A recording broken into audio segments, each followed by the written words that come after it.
Bonjour mes bien-aimés dans le Seigneur. Shalom, shalom. J'espère que vous vous portez bien.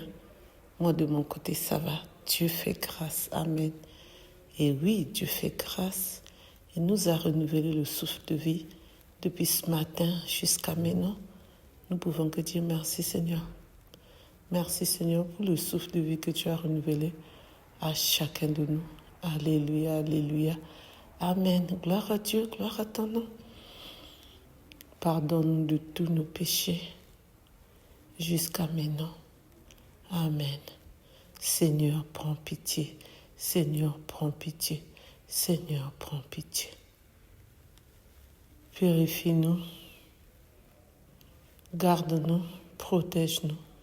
Donne-nous toujours la force, le courage de te louer, de te glorifier, de t'adorer et de garder silence parce que toi, tu es là pour combattre pour nous et prendre le contrôle de la vie de chacun de nous. Amen. Alléluia, alléluia. Amen. Cet après-midi, je vais vous parler concernant ce qui se passe encore au Vatican. Et là, je vais vous parler d'un prêtre qui est ici en France, dans le 91. Je ne connais pas la paroisse, mais il est à Dordogne, si je ne me trompe pas. Je ne sais pas s'il y a des sœurs et des frères en église qui le connaissent ou qui connaissent aussi d'autres prêtres comme lui. Alors, ce prêtre, il a des tatouages dans les bras, à la figure, au cou, à la poitrine. Donc, normalement, il ne devait pas être prêtre. Pourquoi? Parce que on fait quand même le tri, entre parenthèses, comme à l'armée. Je ne sais pas si c'est un bon exemple que j'ai pris, mais ce prêtre ne devait pas être prêtre. S'il a été prêtre avant qu'il puisse avoir ces tatouages-là, on doit lui dire d'enlever ses tatouages parce que un prêtre qui a des tatouages n'est pas un bon exemple pour nous les enfants de Dieu. Je ne parle pas des gens qui sont tatoués eux-mêmes.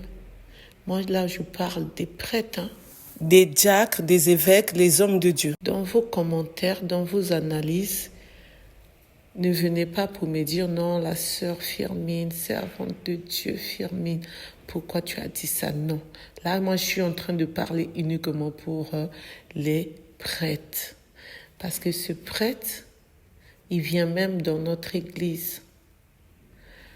Quand il fait cette cérémonie avec son entourage ou les paroissiennes qui le connaissent à longtemps, ou qui habitent vers chez nous. Moi, je n'ai pas assisté. C'est un frère de l'église qu'on prie ensemble. On est dans l'équipe d'animation dans notre église qui a vu ce prêtre qui m'a dit, mon Dieu, le jour que je veux voir ce prêtre, comment je vais le regarder? Il m'a dit, quand il a vu ce prêtre, il disait au fond de lui, je rêve debout, je frotte mes yeux, je vois ou je vois pas. Comment un prêtre peut être tatoué comme ça? Et il va célébrer la messe. Mais c'est pas normal. Il n'était pas bien du tout.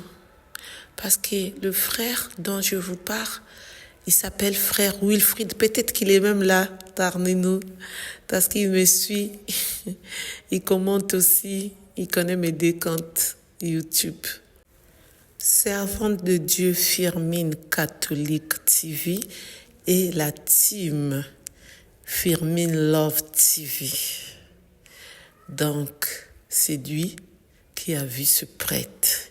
Il entendait déjà parler de ce prêtre, mais il ne l'avait jamais vu. Et quand il l'a vu, il était en même temps triste, désespéré, en même temps la force de le regarder droit dans les yeux et d'ouvrir l'église parce que c'est lui qui ouvre l'église.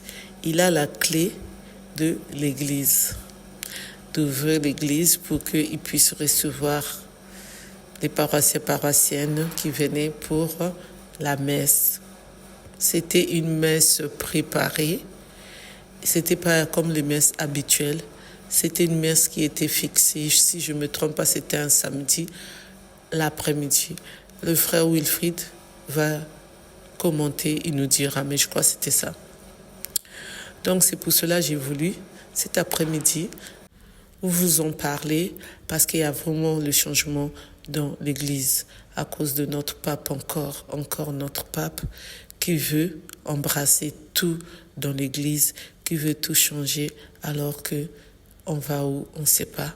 Mais si aujourd'hui on garde notre Église, nos enseignements comme d'habitude, ça va être mieux parce que ce que le pape François veut, ça va compliquer. Ça complique déjà et ça va compliquer tout. Ça c'est sûr et certain. Jusqu'en 2025, ça va être chaud. Alors que l'Église doit être en paix, dans l'amour, dans la joie, dans l'harmonie, dans le bonheur entre nous, les frères et sœurs, les évêques, les diacres, les prêtres, les sœurs religieuses, tout le monde qui veut prier. Normalement, c'est la paix que nous demandons, comme on avait notre paix, la tranquillité.